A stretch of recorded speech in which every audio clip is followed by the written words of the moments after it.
Hi, and welcome. You're listening to the X22 Report. My name is Dave, and this is episode 603, and today's date is February 27th, 2015, and the title of this episode is U.S. Government Central Bankers Preparing for the Final Stage of the Economic Collapse, and that is World War III.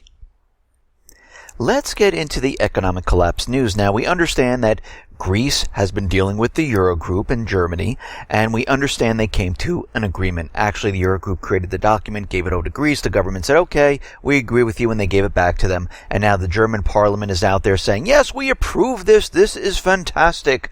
We have the bailout. And if Greece wants to make any changes, they cannot. They need the consent of the European partners. And he said, listen, Greece, stop your whining. Don't continually whine about your problems. There are other countries that have lower minimum wage and living standards, much less than the Greek people. So stop your whining and take your medicine, and we're going to put you into more and more debt. And we can see the Greek people are very upset about this. They're upset with their government. They're upset about what has happened here. They elected a government to say, listen, we don't want any more austerity. We don't want more debt. We want economic growth. And you caved. You folded. And right now in Greece, we see there are protests. There are riots. People are angry, pissed off. They want change.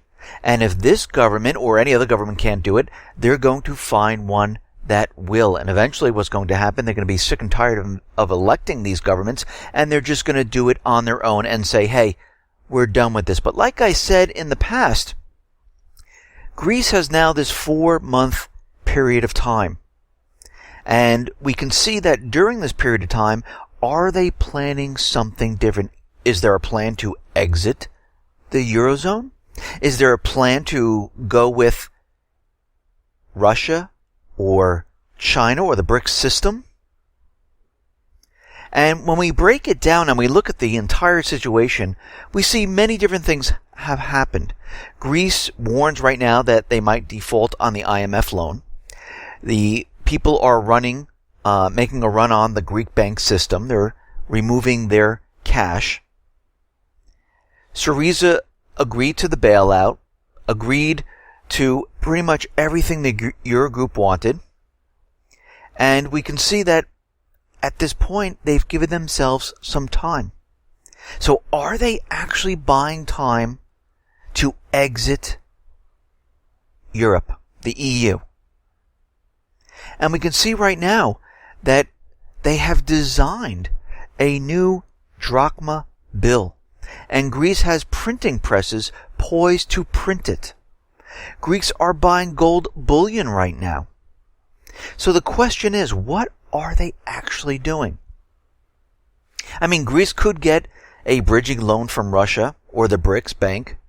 So why should Syria buckle and face national humiliation when it did not need to? There might be something larger going on right now. Some people think the EU and Greece have reached a stalemate and they're preparing to exit the EU in a orderly fashion and return back to the drachma. And this is why they created the new bill. Now, I have this on the X22 Report site, and you can take a look at it. And we can see right now, they're purchasing gold, they created a new bill, and they have this space of time. And we can see right now, this might be where they are headed at this time. But the Greeks are nervous. They're taking their money out of the banks. They're worried about bail-ins. They're worried about capital controls. And they should be, because again, they're not putting this out publicly, but this is all happening in the background. So it looks like they're getting prepared to do something major. But of course, the people don't know this right now. They're upset. They're upset with the government. And we're going to have to watch this very carefully to see if this does unfold in this way. If not, the people are going to be very angry and this government will be removed. Now, here in the United States government central bankers are up to their old tricks as usual. They like to revise a lot of the numbers to make the next statistical numbers that are coming in look better.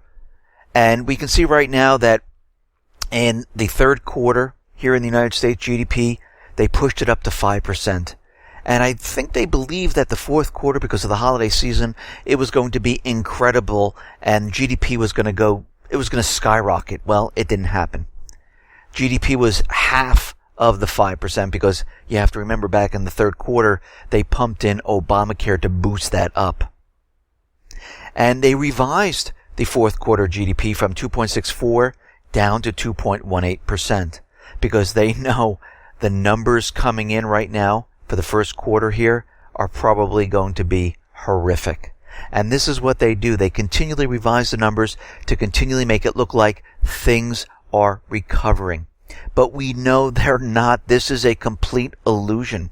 I mean, we look at some more statistics from the Chicago PMI. It has crashed to 45.9, missing expectations of 57.5. It's the lowest since July of 2009. This is the biggest month-on-month drop since Lehman in October of 2008. New orders suffered the largest monthly decline on record. Of course, they're blaming the weather, they're blaming the port strike, they're blaming everything except the economy. And we see that the confidence of the people is declining. Consumers are less enamored with how awesome everything is in America. The UMich consumer sentiment tumbled from 98.1 to 95.4. This is a huge drop once again. And they're looking at the situation and they're saying, you know something? I don't believe my income's going to raise in the future. It's going to increase in the future. It's not going to happen. I don't think the economy in the long term right now, it doesn't look like it's getting better. And we can see by more and more layoffs, more people trying to look for different jobs because the government is telling them that this is a great time to find a different job because unemployment has dropped to 5.7%. Or whatever manipulated number they're at right now. And people are saying, well, I'm sending out my resume. How come I can't find a job? Why isn't anyone responding? And if they do respond, why is the salary much lower than what I'm making right now? It makes no sense. And people are starting to wake up to this and say, yeah, something is wrong. Now, we know the government has been suppressing the oil prices. And we can see the price at the gas stations have come down. And we know they've been doing this on purpose, and it's for many different agendas. They thought they were going to spur economic growth in the fourth quarter where people were going to go out and purchase holiday gifts, but that didn't happen. They're using it to put pressure on Russia. It is not working. And we can see they thought that all of this money these people are saving, they were going to use this to help the economy. But actually, what is happening, and we can see that it's getting worse, the money that people are saving at the pumps, if you're actually saving any money, all the spending people are doing right now, it's not in clothing stores, it's not in electronic stores, it's not in restaurants, it's for Obamacare. What we've learned that in the fourth quarter, Americans spent even more on healthcare than we thought, pushing the total up to $1 billion more, to a whopping $21.4 billion, or 18% of all spending on goods and services in the fourth quarter. I mean, it completely outdoes everything that people are spending on, like financial services, food services, recreational goods, housing. It's double of everything else. So people are just spending and putting their money to keep up with the healthcare costs. That's it. You can't drive an economy with this. Actually, most of the people are going to say, you know what, after a while, forget it. I'll pay the penalty because I'm spending $500, $600, $700, depending on how many people are in your family and what plan you took. I'm spending all this money each month, which comes out to what? $9,000, $10,000 a year? Plus, if I go to the doctor, I have a deductible? I'd rather just pay, the $800, $1,000, $2,000 at the end of the year for my tax penalty at this point, because I'm just wasting the money. And a lot of people are looking at this, and I know a lot of people signed up for Obamacare, but just because you sign up doesn't mean you're going to actually make the payment, because when you get that first bill, you're going to go, whoa, I don't have a $900. I don't have $1,100. I can't afford this right now. And a lot of people are looking at this situation and saying, yeah, I'm out. We look at the housing industry, and we see the mortgage applications are on a downward trend, despite them suppressing interest rates to the lowest that we've ever seen them. I mean, they're continually pushing and suppressing the interest rates. Can you imagine if this economy, if the interest rates actually went up? It would destroy everything in a blink of an eye. Remember back to 2007, 2008, when those interest rates were creeping up. People were just leaving their homes because their adjustable rate mortgages were skyrocketing and they couldn't lock in because the interest rate was too high. They couldn't afford it. The same thing is going to happen now, but it's going to be much, much worse because of what happened in 2008, where people lost their houses, where they were foreclosed on. People have bad credit, so their interest rates are high now. And when interest rates go up, those rates are going to go up. So all those car loans, all those subprime housing loans, everything that you didn't lock in on, because you wanted to take out adjustable rate mortgage and say, listen, I'm going to keep this low interest rate, and when it gets worse, because I'm only paying the interest and I'm not paying the principal with it, I'm just going to keep it until it starts creeping up. But as soon as it does, it's out of your price range because the principal and the interest come due. And that's why people left their home back in 2008. We look at pending home sales. They missed expectations. This is the 5th month in a row that they missed expectations. Now, of course, the corporate media is out there saying, pending home sales creeped up a little bit, but they didn't tell you that they were expecting to be much, much higher. So what's happening is we're seeing that bump up from that new program that the government introduced where they're trying to get all these subprime people in, but it's not working. It's not what everyone thought it was going to be. Things are falling apart. Now, the Baltic Dry Index creeped up to 540 points, way below where it normally is. And we can see that bulk shippers, they're going bankrupt. This is hurting the industry. That means manufacturers are not producing because the people aren't going to the stores and purchasing. That's what this is, because the Baltic Dry Index is the raw material that is shipped to the factories. We have Alan Greenspan out there, and I know he was the chair of the Fed and he's a central banker, but he's saying interesting things. I mean, of course, I don't agree with everything he says, but these things I do agree with. Alan Greenspan, he warns that the U.S. economic growth is not strong. I do agree with that. He then breaks the golden rule of central bankers and explains how the Fed was, in fact, the main driver of the multiple expansion in stocks. And when asked if this ends as badly as last time, he concludes, it deepens when real interest rates start to move up. That's when the crisis is going to hit. I agree with him. Because when we see these interest rates creep up, this is when it starts falling apart. And this is why they've been suppressing it for such a long time. He said, the global effective demand is extraordinarily weak, tantamount to the late stages of the Great Depression. Long-term rates is not a conundrum. It's an indication of how weak global economic growth is. Yes, the stock market is great, but the economy is collapsing. And I agree. It is, because the stock market is no indication of what's really going on in the world, because that is manipulated.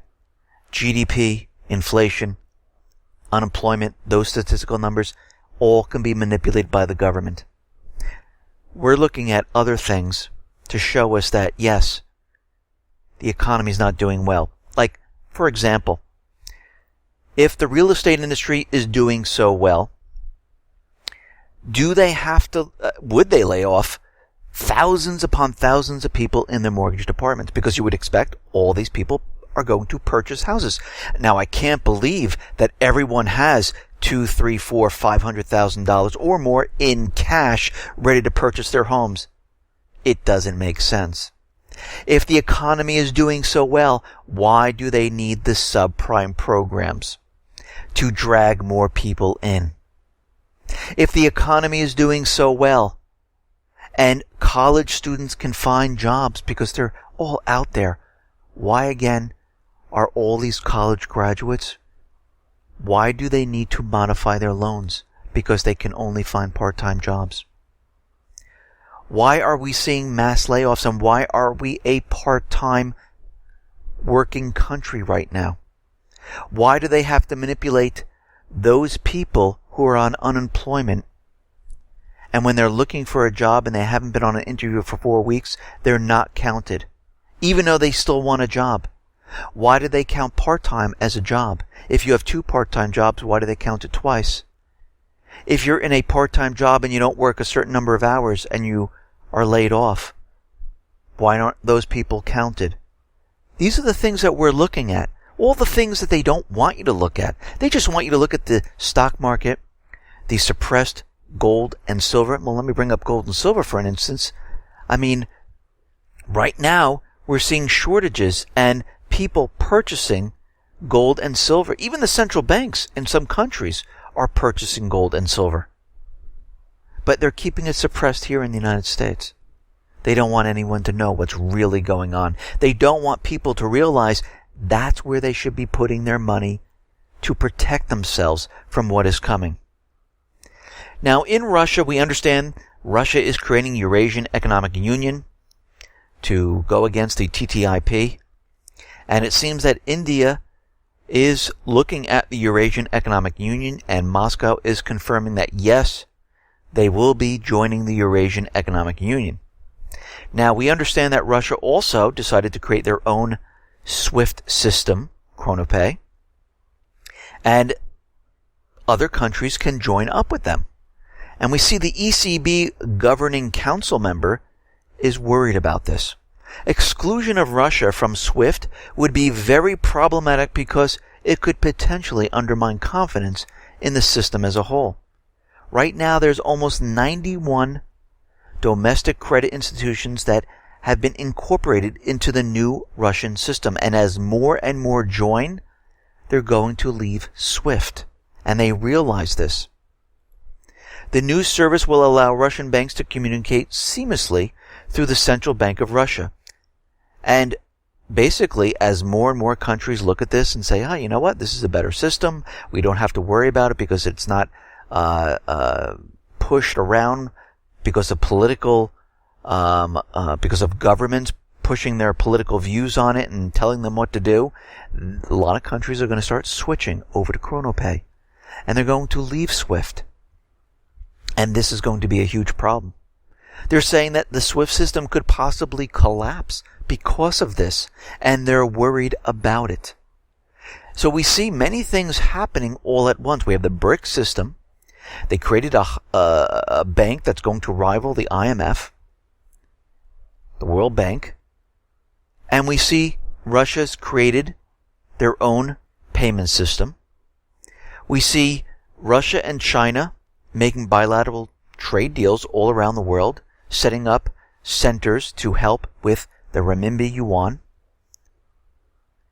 We see that they're making deals in many of the countries, helping them out, build highways, hospitals. They're purchasing gold to back their currencies. They're getting prepared to be the reserve currency of the world. And we know that the yuan renminbi is slated to be looked at this year to be a reserve currency. The IMF is going to look at it to see if it meets all their criteria. And of course, the United States is going to step in and try to stop this because they don't want this to happen. But we're going to have to watch and see how this goes as time goes on. Now, we understand the illegals are continually coming in, but the U.S. government, Obama, does not want you to call them illegals anymore. They come up with a new term for them. They are Americans in waiting. Waiting to become a citizen of America. Even though they came into the country illegally because of his unconstitutional memorandum, and it seems like the bill that was created in Congress has been shot down to fight against the memorandum that the president put forth. And we can see right now that no one is stopping him. He's just pushing whatever he wants out there, and Congress seems like they can't do anything. Instead of creating a bill which you know he's going to shoot down, maybe there should be charges brought up to impeach him. Maybe that's the next step. I mean, we can see that he's completely against Americans having weapons. And of course, he's a pawn. The central bankers, the powers above him, want this to happen because it's not easy to control a population that has access to weapons. And they know this. So you can see Obama is out there, and he has a name for people who love the Second Amendment. People who support gun rights. Bitter clingers. That's what he calls them. And he said, hey, I'm going to do whatever I have to, with or without Congress, to create more strict gun laws. I mean, remember in Sandy Hook, right after that false flag, which never really happened, 23 executive orders were ready to restrict firearms ownership. Obama is endorsing the Australian-style gun ban. During a live discussion last June concerning student loan debt, Obama made a swipe at guns, claiming gun violence was off the charts. And I like when they do that. It's off the charts, but they have no real statistical numbers. And if they do, they manipulate them in their favor to show, yes, oh, it's terrible. But when you look at the real, raw data, it's not there whatsoever. I mean, Eric Holder is even helping. And we know that he's doing this with Fast and Furious. He's also trying to help the gun control situation with brainwashing statements like speaking at a Women's National Democratic Club conference in 95, Holder expressed that it was important to really, really brainwash people into thinking about guns in a vastly different way. Their job, and this is not just Obama, it's other presidents, they need to remove the weapons from the American people because the powers that be they know when the time comes, it will be very hard to control the people if they have weapons. And this is why the Founding Fathers put the Second Amendment in there, because they knew eventually they would try to get rid of all this, and this is why they put it in as a right that you're born with. Now we have to remember what Obama has told us in the past. He has a pen, and he has a paper, and he can just write executive orders, and once he does that, it is law. But we have to remember an executive order only deals with the executive branch, not to the people of the United States. And actually, it is not a law, even though he wants to consider it a law. And this is what they've been trying to do. They're trying to convince everyone that these are the laws, and he doesn't need Congress to create them. This is a dictatorship. That's what this is. So he's taking out his pen. He's going to create an executive order because we know they want to ban the armor-piercing ammunition from the AR-15. Now, the ATF is trying to ban the M855 AR-15 ammunition by declaring it armor-piercing, despite the ammo containing lead, which exempts it from the classification according to law. To be considered armor-piercing under 18 U.S.C. 921A, Section 17B, a bullet must have an entirely metal core or have a jacket weighing more than 25% of its weight, which wouldn't include M855 rounds because their bullets are partly lead. And it doesn't really matter because under the Second Amendment, we are allowed to have arms, which equals armaments, which is weapons, and ammunition. And they shall not be infringed upon. Now, a lot of people ask me, are they really violating our rights? Because if you ask most of the people out there today, they don't see it. It's not in front of them. But if you look closer at what they've done, and I say the U.S. government, central bankers, you see that, yes, they're violating almost every single one of our rights. I mean, the First Amendment protects speech, religion, assembly, and the press. Well, the government is arresting those who speak out and violently crushing peaceful assemblies which attempt to petition the government for redress. A federal judge found that the law allowing indefinite detention of Americans without due process has a chilling effect on free speech. There are also enacted laws allowing the Secret Service to arrest anyone protesting near the president or other designated folks. Mass spying by the NSA violates our freedom of association. The threat of being labeled a terrorist for exercising our First Amendment rights certainly violates the First Amendment. Setting up the free speech zones on college campuses during protests is a violation of the First Amendment. The Second Amendment, we just went over, and we know they are creating laws, and there's like 2,000 plus laws on the books infringing on having a weapon. The Third Amendment prohibits the government forcing people to house soldiers. But if you really think about it, all the spying and all the software on your computer, on your phone, on your TV, everywhere in your house, the military is arguably quartering digital troops within our homes. The NSA has literally taken over our computer, our phones, physically intercepting laptop shipments and installing bugware before they ship out.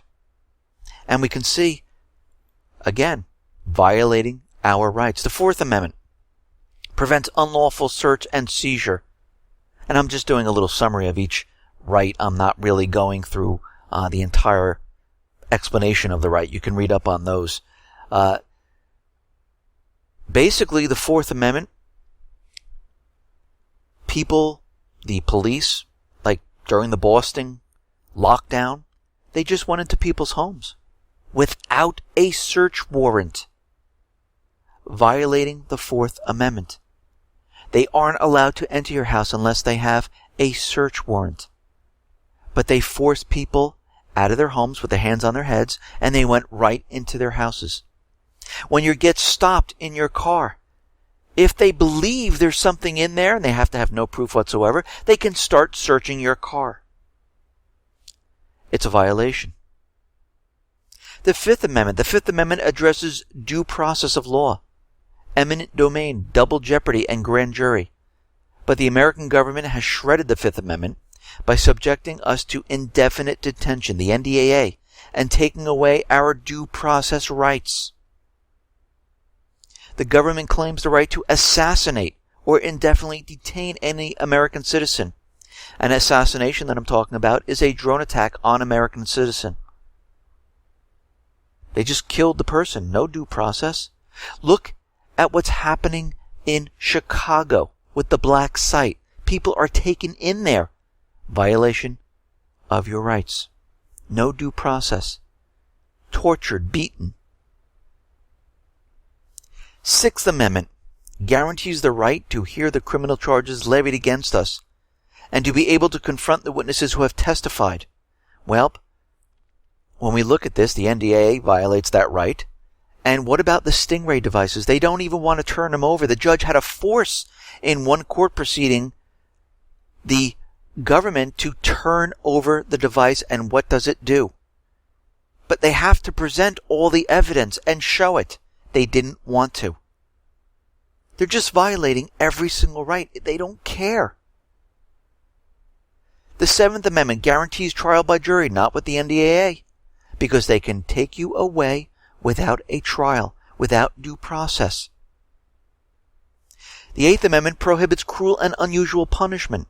Well, we know they're torturing people. Look at the black site in Chicago. Look at the CIA black sites all around the world, because they take people out to those sites because they're outside the rule of law in the United States.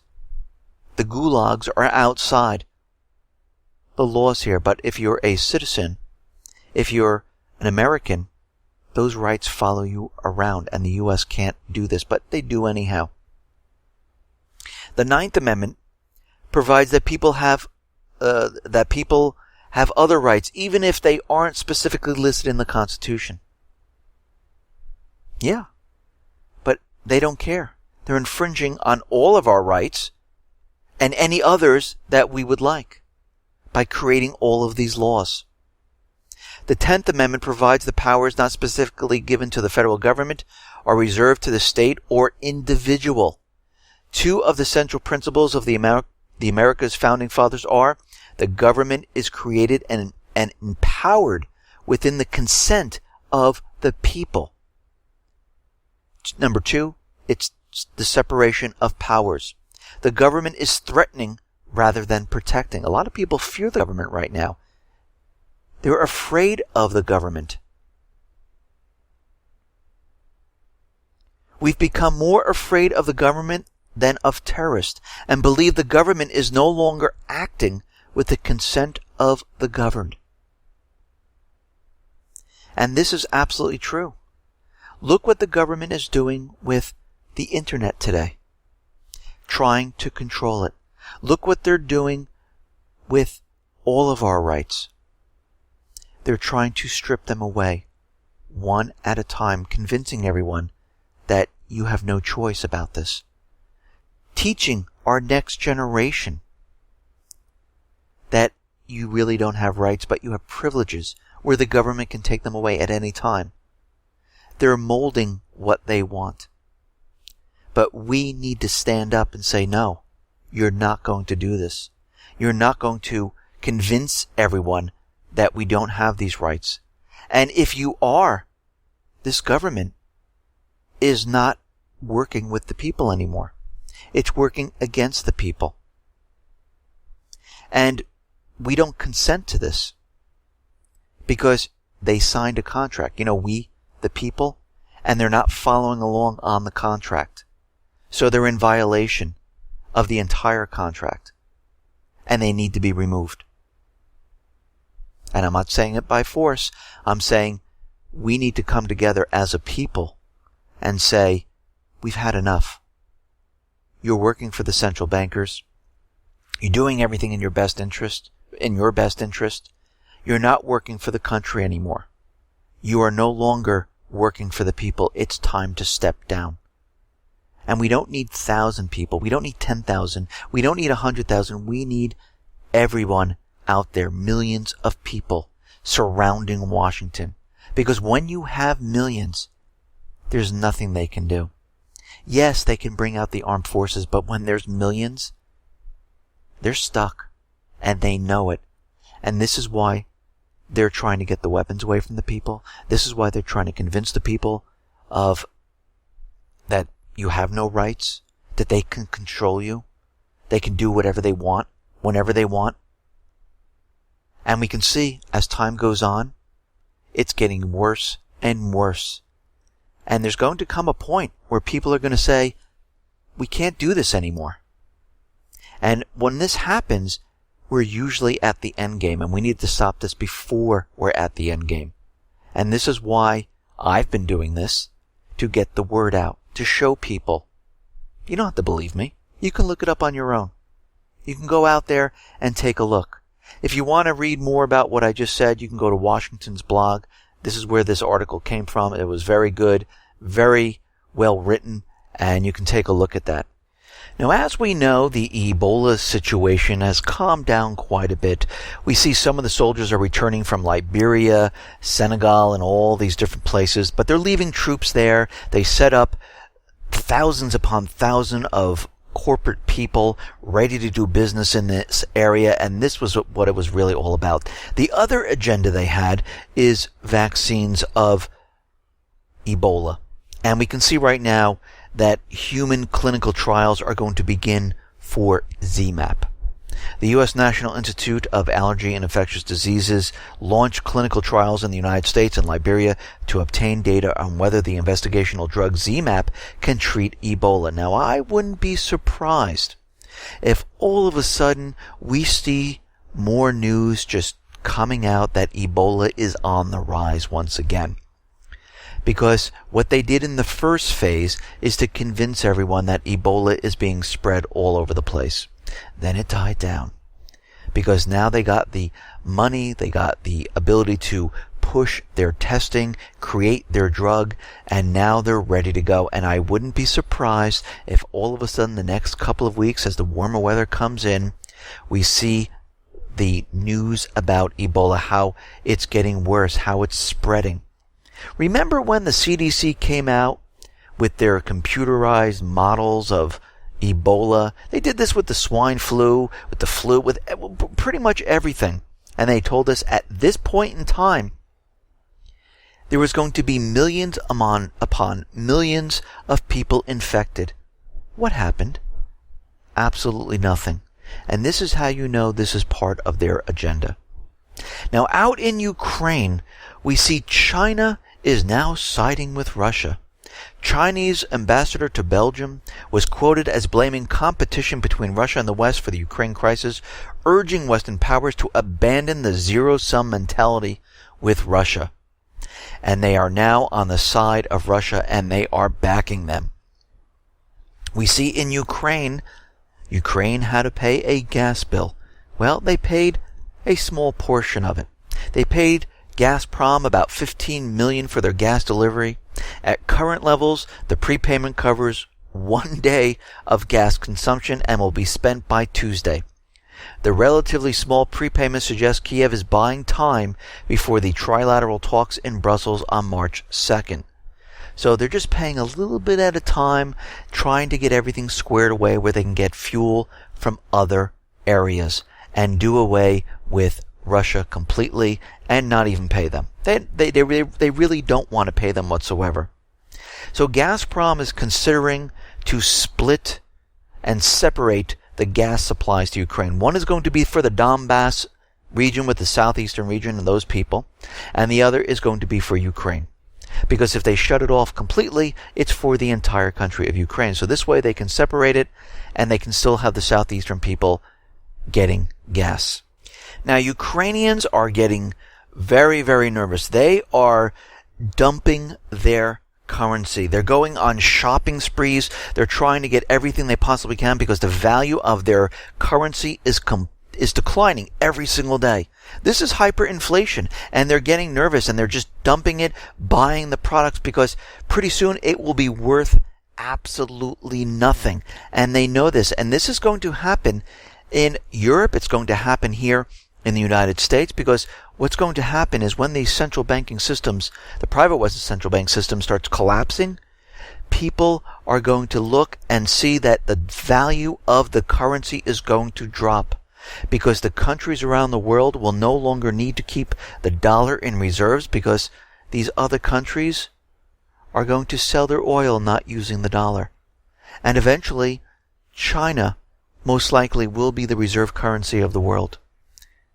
And once this happens, the value of the dollar is going to decrease, because all those dollars and reserves from around the world are going to flood back to the United States, and we will see inflation.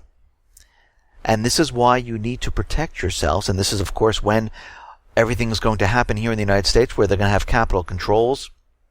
The banks are going to be locked down. People are going to be rioting, running into the stores to get the goods because they were not prepared. And this is why they're trying to remove the weapons from the people.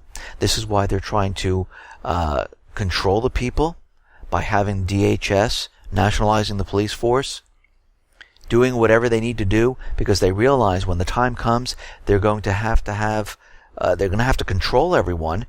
And of course, the U.S. government central bankers, they don't want to be blamed for all this. And this is why they're setting it up where they're going to try to convince us that it was another country or group that created this situation, but we know it was them, and it wasn't another group or country. Now, Kiev is arguing that the southeastern people have only pulled their hardware back partially, and they're saying they can have their hardware, the military hardware, right back up to the front lines in 30 minutes, and Kiev is now going back and forth if they should remove all of their military assets from the front lines. Now, the OSCE is complaining that US and the UK are kind of putting pressure on them to do things and change their mandate in Ukraine. Basically, they're bullying them into doing what they want and trying to show them what they should be doing. Now, they weren't even involved in the peace talks, but of course they're there bullying. The OSCE is supposed to be overlooking the whole entire situation, and you know why they're doing this, because they're trying to create something in happening. And this is exactly what they're doing. The U.S. Intel Director, Clapper, sees the escalation of the Ukraine war as a good thing and says he personally favors it. And you can see all these warmongers are out there. They want to bring in lethal weapons into Ukraine. They want the war started. And they're pushing very hard. Libya's international recognized premier threatened new airstrikes in Egypt because, as we know, the elected officials in Libya have been thrown out. The people have taken over the country. They have elected new officials there. And the puppet government really has no power. And they're doing whatever they can to keep their power. And this is why they're continually bombarding those forces that are loyal to the new government. And they're trying to say, yes, they're the Islamic State, and that's why we're bombing them. But really, it is the people. And Britain, Foreign Secretary Philip Hammond and his French counterpart, Laurent, I'm going to try to pronounce his last name here, Fabius, they're out there saying that Assad must not be part of any future government or participate in the U.S.-led alliance against the Islamic State. Now, we know for a fact that they are preparing and getting ready to go into Syria. This is the final stage. And if we review what has been going on, we see that they brought down the Islamic State into Iraq. Of course, that was the proxy army for the United States, Israel, UK, and other nations to create chaos in each one of these countries. And we can see that they used the Islamic State to go into Syria. Now, their territory has expanded by 3 times. Even though there were about 16,000 coalition bombs strikes being done in Syria, their territory expanded. We see the beheadings, we see them going after Christians, we see them destroying museums, relics, you name it. They're trying to do whatever they possibly can to convince everyone that the Islamic State is a problem. And we know that this is a proxy army, and they're only going into those countries they need to get back into or the countries they need to go to. If you really look at it, why aren't they trying to get into Israel? That's kind of strange, don't you think? That's right, there was a UN report that came out and said Israel was helping the Islamic State and the Free Syrian Army. And we know from many different CIA personnel who are no longer working for the CIA saying, yes, the Islamic State is controlled by the United States, actually by the CIA. And they're being used to set up the entire final stage to go into Syria. Because you have to remember all the way back to August of 2013, when they tried to get in with the chemical weapons attack, which didn't work out, they needed another way of getting in there. And this is what they're planning on right now.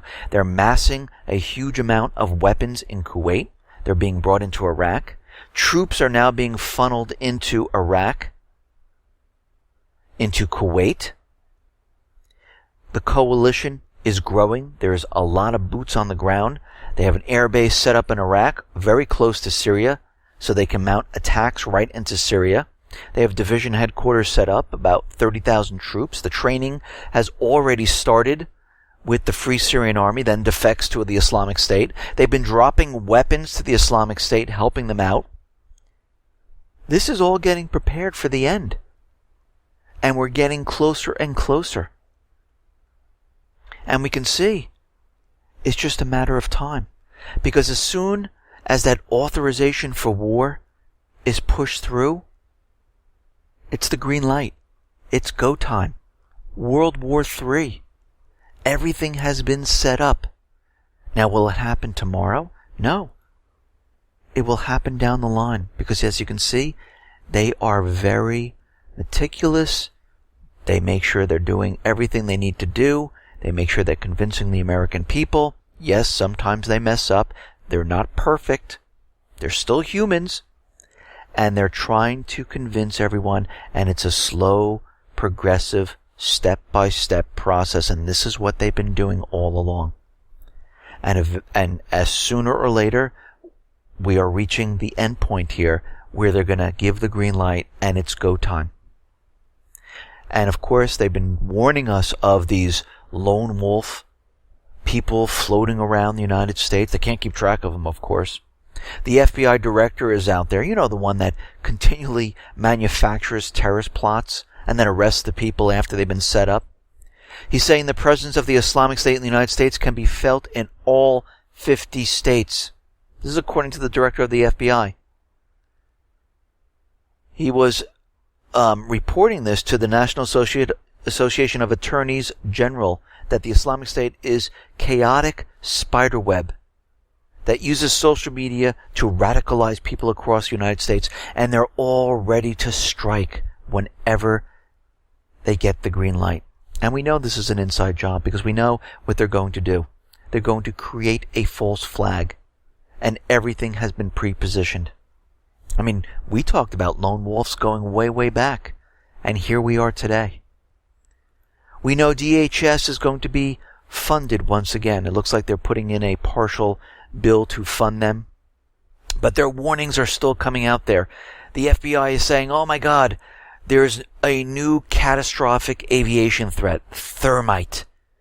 They can bring this onto the plane and ignite it. And if they try to put it out with a fire extinguisher, it would make it worse. But there was a chemist from the University of Rhode Island, Jimmy Oxley, who says this is absolutely ridiculous. First of all, someone's going to walk in with an igniter, and they're going to be walking in with a pound of some type of substance. And they can't figure out there's a problem here when you can't even bring a bottle of shampoo. It has to be a certain size, but a pound of some type of chemical agent, they're not going to question. It makes no sense. Plus, how are you going to get the igniter on the plane? And he said this is really hard to believe that this is even a threat. Even the FBI went on to say that, yeah, no one's really looking at this. We just want to say that this could be a threat. Now, of course, this is all coming out once again when DHS's budget is under threat right now of getting fully funded, and they're bringing out everything they possibly can to convince the people that, yes, you need them, when we really don't, because have they ever stopped any terrorists? No, they have not. Listen, everyone, thanks a lot for listening. Be well, be safe, and especially be prepared. Thanks a lot.